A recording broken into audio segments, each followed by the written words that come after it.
Hello my dear student, welcome to Excellent Study Center Educational Channel। तो student, जैसा कि आपको क्लियर स्क्रीन पर नजर आ रहा होगा कि आज हम लोग चैप्टर क्लास 11 का भारतीय संविधान में अधिकार का पार्ट 1 को पढ़ने वाले हैं। ओके स्टूडेंट, तो चैप्टर का जैसा कि नाम आपको दिया गया है भारतीय संविधान में अधिकार, तो चैप्टर के नाम से ही क्लियर है स्टूडेंट, शब्द से ही क्लियर है कि इस चैप्टर में हम लोग जो इंडियन कॉन्स्टिट्यूशन है हमारा, उसमें हमारे कौन कौन से पॉजेज हैं, कौन कौन से हमारे अधिकार हैं, उसको हम लोग जानने वाले हैं। जैसे कि मौलिक अधिकार, समता का अधिकार, एकता का अधिकार, ये सारी जो चीजें हैं मेनली मौलिक अधिकार, उसे हम प्राउडली यहाँ पढ़ने वाले हैं स्टूडेंट्स। तो आप ये भी ख्याल रखें कि इस चैप्टर का ये पार्ट 1 है। तो पार्ट 1 में अभी जो हम लोग टॉपिक स्टडी करेंगे स्टूडेंट्स, वो सिर्फ और सिर्फ सबसे पहले इंट्रोडक्शन लेंगे संविधान और उसके अधिकार का, फिर सेकेंड टॉपिक पढ़ेंगे मौलिक अधिकार और उनकी विशेषता एवं प्रकार पार्ट 1 में, फिर पार्ट 2 जो आएगा, तो फिर इसके आगे फिर जो टॉपिक्स होंगे वो हम अध्याय के अध्ययन बिंदु को अध्ययन करेंगे। ओके स्टूडेंट, तो आइए शुरू करते हैं परिचय संविधान व उसके अधिकार का। तो सबसे पहले स्टूडेंट्स, पहले हम लोग ये जानने की कोशिश करते हैं कि आखिर अधिकार वर्ड जो है ये इसका सेंस क्या है। संविधान तो भाई आपने पहले भी इस चैप्टर में पढ़ा, मैंने आपको दिया था, यूट्यूब पे ऑलरेडी अपलोडेड है। अगर किसी स्टूडेंट्स ने अगर नहीं देखा है तो प्लीज आपसे रिक्वेस्ट है कि आप उसको पहले देख लें, फिर ये चैप्टर आपको ज्यादा समझ में आएगा स्टूडेंट्स, पक्का। क्योंकि वहां मैंने बताया था कि संविधान क्यों और कैसे, तो संविधान के बारे में सारा बेसिक कंसेप्ट तो ऑलरेडी मैंने उसी चैप्टर में दे रखा है। तो पहले यहां हम ये जान लें कि अधिकार की जो बात कर रहे हैं हम, आखिर ये अधिकार है क्या। आप बोलोगे सर ये क्या अधिकार होता, बट अधिकार का क्या सेंस है, आप जूनियर क्लास में तो पढ़ नहीं रहे। तो सबसे पहले अधिकार को हमें डिफाइन करना जरूरी है, ताकि उस अधिकार के बेसिस पे हम संविधान को फॉलो कर पाए या फिर संविधान के एस्पेक्ट्स में अधिकार को समझ पाए। तो आइए देखते हैं कि अधिकार हम किसे कहेंगे। तो अधिकार को कुछ ऐसा आप डिफाइन कर सकते हो, एक्चुअली ये आपको 1-2 नंबर में एग्जाम में आता भी है। तो आप कुछ ऐसे लिखोगे स्टूडेंट्स, या फिर ऐसे कहोगे अधिकार के बारे में, अधिकार किसी व्यक्ति के उन मानवीय जरूरतों को कहते हैं। मानवीय का मतलब जो इंसानियत पर डिपेंड चीजें हैं, जो जरूरतें हैं, नीड्स हैं, जिन्हें समाज द्वारा मान्यता प्राप्त हो तथा राज्य द्वारा संरक्षण यानी कि प्रोटेक्शन प्राप्त हो। समराइज कर दूं, अधिकार किसी व्यक्ति के उन मानवीय जरूरतों को कहते हैं जिन्हें समाज द्वारा मान्यता प्राप्त हो तथा राज्य द्वारा संरक्षण प्राप्त हो। या फिर इसी डिफिनेशन को आप कुछ ऐसे भी कह सकते हो, फॉर एग्जाम्पल, अधिकार सामान्य जीवन की वह परिस्थिति है जिनके बिना कोई व्यक्ति अपनी जीवन को पूर्ण नहीं कर सकता। यानी अधिकार, हक, पोजेस वो है जो हमारे जीवन की जरूरतों को पूरा नहीं कर सकता। तो वैसी जो चीजें होंगी वो अधिकार कहलाएंगी। या फिर अधिकार इंसानी जरूरतों की वैसी चीजें हैं जो हमें समाज द्वारा दी जाती है या फिर राज्य द्वारा प्रोटेक्शन या संरक्षण प्राप्त की जाती है या दी जाती है। फिर से एक बार सम अप कर लो ताकि बिल्कुल कंठस्थ हो जाए। अधिकार किसी व्यक्ति के उन मानवीय जरूरतों को कहते हैं जिन्हें समाज द्वारा मान्यता प्राप्त हो तथा राज्य द्वारा संरक्षण प्राप्त हो। या फिर अधिकार सामान्य जीवन की वह परिस्थिति है जिसके बिना कोई व्यक्ति अपने जीवन को पूर्ण नहीं कर सकता। अंडरस्टूड स्टूडेंट्स, उम्मीद करते हैं कि आपको समझ में आया होगा। अब जो इस चैप्टर की जो आत्मा है मौलिक अधिकार के बारे में, क्योंकि आपने अभी अधिकार पढ़ा, तो अब सबसे पहले मौलिक अधिकार क्या है ये समझ लेते हैं, और इसके ही थ्रू हम जहां हमें जाना है यानी कि एस्पेक्ट ऑफ कॉन्स्टिट्यूशन, यानी कि आवर कॉन्स्टिट्यूशन यानी हमारा जो संविधान है उसकी अकॉर्डिंग अधिकार और मौलिक अधिकार या फिर एब्स्ट्रैक्ट जो चीजें हैं वो अधिकारें क्या कहती हैं, वो हम इसी के थ्रू हम समझते हुए चले जाएंगे। तो सबसे पहले स्टूडेंट कि मौलिक अधिकार यानी जो फंडामेंटल राइट्स हैं, हालांकि इसका कुछ व्यूज मैंने आपको जो आपका चैप्टर 1 जो है वहां भी मैंने दे रखा है। तो मौलिक अधिकार किसे कहोगे?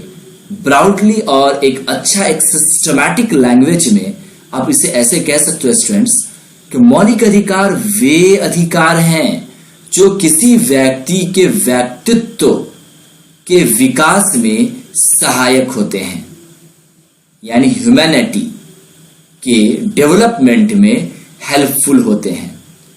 इंसानों के जरूरतों में क्या चीजें आ जाती हैं, जैसे कि समानता का अधिकार यानी इक्वलिटी, स्वतंत्रता का अधिकार यानी कि डेमोक्रेटी, और शिक्षा व संस्कृति का अधिकार यानी कि एजुकेशन एंड कल्चर एक्सेट्रा के जो पोजेस हैं, जो अधिकार हैं, वो चीजें एक बार समअप कर लो स्टूडेंट्स। मौलिक अधिकार वे अधिकार हैं जो किसी व्यक्ति के व्यक्तित्व के विकास में सहायक होते हैं। तो व्यक्तित्व के विकास में कौन कौन से विकास हो सकते हैं, कौन कौन सी चीजें जो इसमें सहायता करती हैं, जैसे कि समानता का अधिकार, स्वतंत्रता का अधिकार, शिक्षा व संस्कृति का अधिकार। नोट में मैंने यहाँ पे कुछ पॉइंट्स आपको दे रहे हैं जो कि बहुत ज्यादा इंपॉर्टेंट्स है, तो प्लीज आप इसको सही तरीके से समराइज करें स्टूडेंट्स। मौलिक अधिकार को संविधान के भाग 3 में और अनुच्छेद 12 से 35 में रखा गया है। मैंने इसको हाईलाइट भी कर रखा है स्टूडेंट्स क्योंकि इंपॉर्टेंट है। जो मौलिक अधिकार जो संविधान में है वो भाग 3 में दिया गया है और अनुच्छेद 12 से 35 में दिया गया है। मूल संविधान में एक्चुअली स्टूडेंट्स जो पहले जो अधिकार थे वो 7 थे, इसीलिए मैंने लिख रखा है कि मूल संविधान में 7 मौलिक अधिकार थे। तो हुआ यूं कि 7वां मौलिक अधिकार 44वें संशोधन के अनुसार हटाकर एक सामान्य कानून बना दिया गया, यानी सामान्य कानून अधिकार बना दिया गया 7वां मौलिक अधिकार को। तो अब जो है समझ सकते हैं कि अब 6 ही बचा होगा। अब क्या है स्टूडेंट्स कि यहाँ पे जो मैंने आपको कहा कि 7वां मौलिक अधिकार, तो वो कौन से 7वें मौलिक अधिकार थे जिसको चेंज किया गया? वो थे संपत्ति का अधिकार। ओके, किस संशोधन के द्वारा? तो 44वें संशोधन के द्वारा इसे किया गया।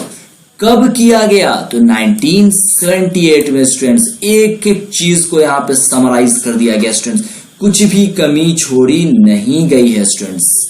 तो वीडियोस पसंद आ रहा होगा स्टूडेंट्स, जरूर इसे लाइक एंड शेयर तो जरूर करना स्टूडेंट्स। अब क्या है, एक और चीज मैं बताता चलूं कि यहाँ पे आखिर आपके माइंड में आएगा कि आखिर इसे चेंज क्यों किया गया यार। लोगों ने जो लिखा था, लोगों ने जितनी मेहनत की थी, आपको चैप्टर 1 में मैंने आपको बताया था संविधान के निर्माण के बारे में, तो आखिर इसे अभी हटा क्यों दिया गया 1978 में आके? तो मामला यह स्टूडेंट्स के उस दौर में क्या था कि बड़े बड़े जमींदार हुआ करते थे और उनके हाथ में बड़ी बड़ी जमीनें भी हुआ करेंगी ऑफ कोर्स। तो वो खुद तो खेती करते नहीं थे, जमीन बहुत सारी पड़ी रह जाती थी, या दूसरे से करवाते थे तो उसे जो मजदूरी जो होनी चाहिए एग्जैक्टली वो सही से देते नहीं थे, उसमें बहुत सारे अंकुश लगाए हुए थे। तो ये केस जाता है अदालत में और होता यह है कि वो कहते हैं जमींदार कि देखो ये संपत्ति का अधिकार हमें अधिकार देता है कि जो हमारी जो संपत्ति है उस पर हमारा अधिकार है। तो काफी सोच विचार करने के बाद अदालतों ने ये फैसला निकाला कि ऐसा है भैया कि संपत्ति का अधिकार इस सिचुएशन में अगर इसे बहुत सारे को लेके बैठे हो और इसका मिसयूज कर रहे हो, तो ऐसे केसेस में क्या होगा कि ये अधिकार को डाउन कर दिया जाएगा, मतलब कि इसकी वैल्यू को हटा दी जाएगी। तो क्या होता है कि 1978 में 44वें संविधान संशोधन रखा जाता है जिसके तहत ये 7वां मौलिक अधिकार को हटा दिया जाता है। ओके स्टूडेंट्स, आई होप, उम्मीद करता हूं कि ये आपको समझ में आया होगा। आप हमें कमेंट बॉक्स में बताओ कि आपको कैसा लगा और कितना आप समझ पा रहे हो। विशेषता, अब हम जानेंगे कि आखिर मौलिक अधिकार की कौन कौन सी विशेषताएं हैं। तो सबसे पहला स्टूडेंट यहां पे दे रखा है कि मौलिक अधिकार व्यक्तियों के विकास के लिए अत्यावश्यक है, यानी बहुत जरूरी है। दूसरा पॉइंट, देश के संविधान में इन अधिकारों का वर्णन किया गया है। नेक्स्ट मैंने स्टार में दे रखा है, मतलब कि इंपॉर्टेंट, कोई सरकार अपनी स्वेच्छा से इन्हें परिवर्तन नहीं कर सकती। अगर कोई चाहे कि मौलिक अधिकार को अपने ख्वाहिश के बेसिस पर हम उसे कन्वर्ट कर रखें तो ऐसा नहीं हो सकता। क्लियर मैंने लिख दिया है, कोई सरकार अपनी स्वेच्छा से इन्हें परिवर्तन नहीं कर सकती। नेक्स्ट, इन अधिकारों के द्वारा व्यक्ति के जीवन, संपत्ति और स्वतंत्रता की रक्षा होती है। नागरिकों को आत्मविकास का अवसर देती है या देता है। सरकारों को निरंकुशशाही होने से रोकता है। कौन? मौलिक अधिकार। देश की एकता बनाए रखने में सहायता प्रदान करता है, यानी सहायक होते हैं। अब क्या स्टूडेंट्स कि एक बार मैं इसको शॉर्ट में समराइज कर दूं ताकि बहुत ज्यादा इंपॉर्टेंट एग्जाम में आप जरूर से जरूर लिख सकें। जैसे मैंने दिया वैसे लिखो, ज्यादा अच्छा है, लेकिन एक बार इसको मेमोराइज करने के लिए मैं आपको बता दूं कि मौलिक अधिकार की विशेषता मैंने आपको बताया कि ये हमारे विकास में सहायक होते हैं। संविधान में इसके बारे में वर्णन किया गया है। सिर्फ जो हाईलाइट्स पॉइंट्स है उसको भी ध्यान रखोगे तो पूरी कहानी आप लिख सकते हो। इसको अपने स्वेच्छा के अनुसार, मर्जी के अनुसार कोई सरकार इसे परिवर्तन नहीं कर सकती। मौलिक अधिकार हमारी रक्षा करता है संपत्ति वगैरह का, और यह हमें अवसर प्रदान करता है, निरंकुशशाही से हमें रोकता है और एकता बनाए रखने में सहायता प्रदान करता है। तो ये सारे पॉइंट्स जो हैं मौलिक अधिकार की विशेषता में आ जाते हैं ऑफ कोर्स स्टूडेंट्स। तो स्टूडेंट्स पार्ट 1 यहाँ पे आपका एंड होता है। तो आपको ये कैसा लगा? ऑफ कोर्स स्टूडेंट आपको जरूर से जरूर पसंद आया होगा, अच्छा लगा होगा। तो प्लीज प्लीज आप इसे लाइक एंड शेयर करना ना भूलें और अपने दोस्तों में भी इसे शेयर करें ताकि उन्हें भी स्टूडेंट्स इसका बेनिफिट मिले। Okay student, bye bye.